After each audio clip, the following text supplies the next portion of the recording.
Hello everyone, welcome once again in my YouTube channel in AK career academy. तो देखिए अभी हम लोग क्लास 9 के बायोलॉजी को पढ़ रहे हैं, जिसमें आपको तीसरा चैप्टर पढ़ाया जा रहा है जीवों में विविधता यानी discrimination in animals.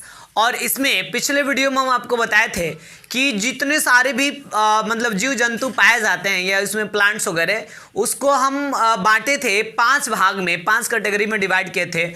Monera, protista, Plantae, fungi और एनिमेलिया। अगर आप वो वीडियो नहीं देखें तो इस वीडियो के डिस्क्रिप्शन में उसका लिंक है, आप वहाँ से देख सकते हैं।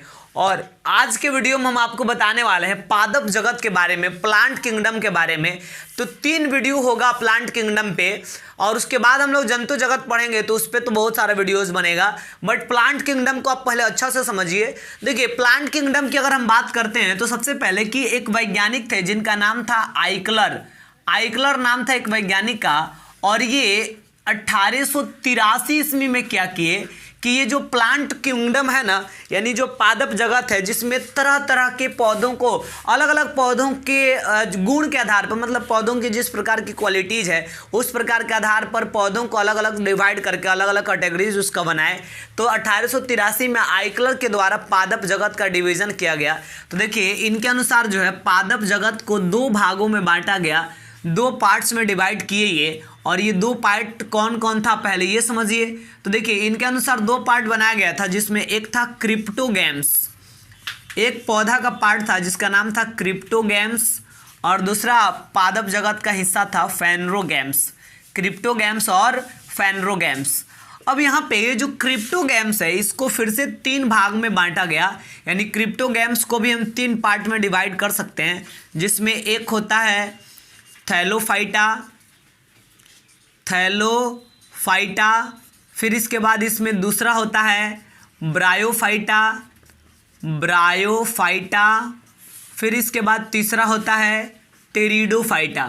थैलोफाइटा, ब्रायोफाइटा और टेरिडोफाइटा। तो इस प्रकार 3 भाग में बांटा गया क्रिप्टोगैम्स को। और फिर जो फेनरोगैम्स है इसको भी 2 भाग में बांटा गया। और ये 2 कौन कौन पार्ट हुआ, तो इसमें एक हुआ जिम्नोस्पर्म और दूसरा हुआ एंजियोस्पर्म। तो इस प्रकार ये पादप जगत के मतलब कंप्लीट पादप जगत का डिवीजन हुआ। अब इसमें आपको बारी बारी से सबके बारे में पढ़ना है, तो ये सब जब हम लोग कंप्लीट करेंगे तब जाके प्लांट किंगडम कंप्लीट होगा। तो इसमें सबसे पहले हम आपको बता दें कि भाई ये क्या होता है क्रिप्टोगैम्स और क्या होता है फेनरोगैम्स। पहले तो सर ये समझाइए, और उसके बाद बारी बारी से हम जानेंगे कि ये क्रिप्टोगैम्स 3 प्रकार का होता है तो ये तीनों के बारे में, फेनरोगैम्स 2 प्रकार का होता है तो ये दोनों के बारे में। तो देखिए सबसे पहले हम बात करते हैं क्रिप्टोगैम्स का। तो अगर चर्चा करें हम क्रिप्टोगैम्स का कि भाई ये क्या है क्रिप्टोगैम्स, तो देखिए क्रिप्टोगैम्स में कुछ पॉइंट्स आपको समझना है। सबसे पहली चीज़ कि क्रिप्टोगैम्स जो है यह एक पौधों का, मतलब इस जगत में पौधों का एक महत्वपूर्ण जगत है।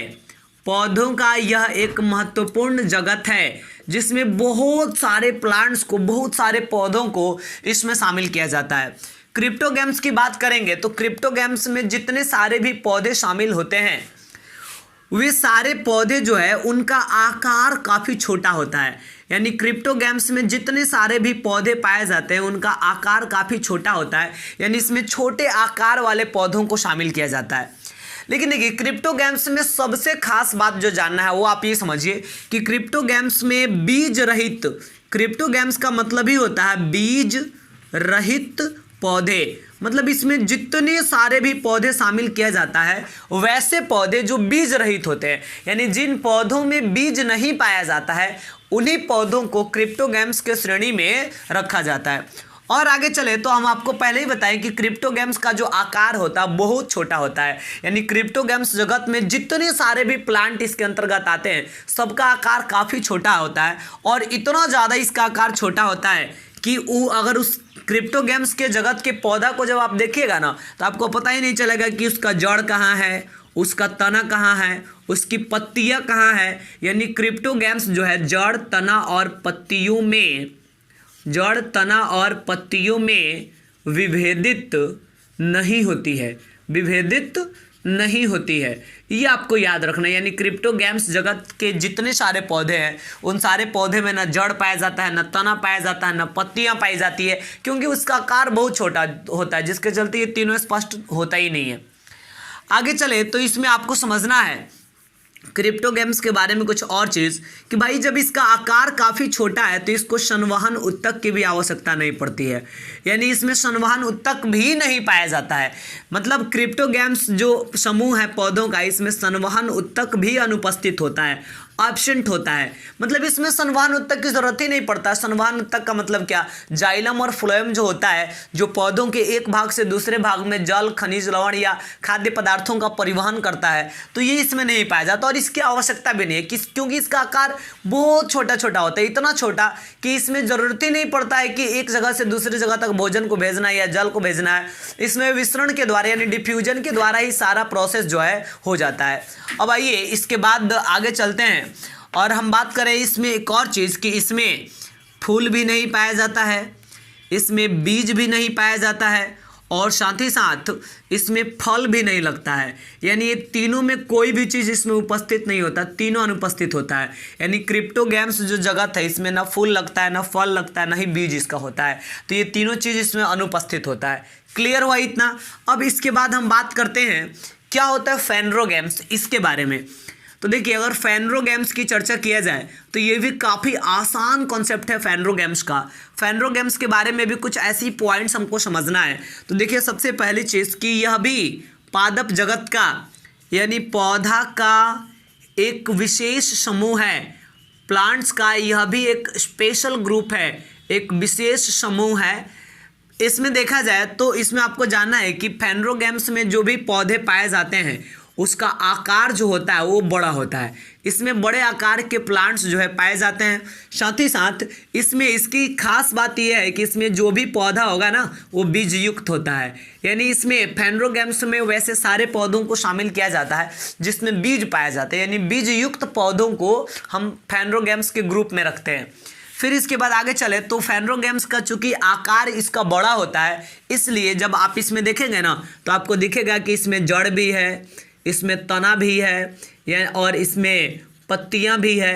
यानी जड़, तना और पत्तियों में ये विभेदित होता है, विभाजित होता है। यानी इसमें देखिएगा आप तो इसमें आपको जड़, तना और पत्तियां जो है स्पष्ट रूप से दिखाई देगा। फिर चूंकि इसका आकार बड़ा होता है इसलिए जड़ से लेकर और पत्तियों के पास तक विसरण की क्रिया द्वारा जल नहीं पहुंच पाता है, या फिर पत्तियों में जो भोजन बना है वो विसरण के द्वारा नीचे तक नहीं जा पाता है, जिसके कारण फेनरो गेम्स जो पौधा का जगत है इसको क्या करना पड़ता है, इसको संवहन उत्तक की आवश्यकता पड़ती है। यानी इसमें संवहन उत्तक की जरूरत पड़ती है एक जगह से दूसरे जगह तक पदार्थों को पहुंचाने के लिए। यानी इसमें संवहन उत्तक भी उपस्थित होता है, पाया जाता है, जाइलम और फ्लोएम के रूप में जो संवहन उत्तक होता है। फिर इसके बाद आगे चले तो इसमें फूल भी लगता है इस पौधे पर, इस पौधा पर फल भी लगता है और इस पौधा में बीज तो पहले ही बताया कि इसमें बीज पाया जाता है। तो इस प्रकार ये फेनरो गेम्स हुआ।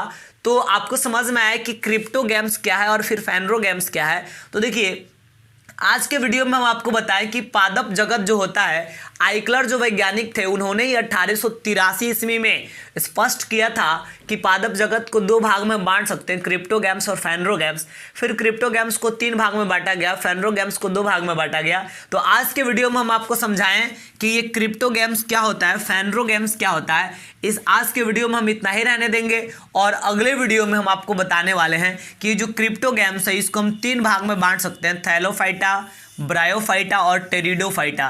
तो थैलोफाइटा क्या है, ब्रायोफाइटा क्या है और टेरिडोफाइटा क्या है, ये तीनों के क्या क्वालिटीज़ होते हैं, इसको हम अगले वीडियो में डीप में आपको समझाएंगे।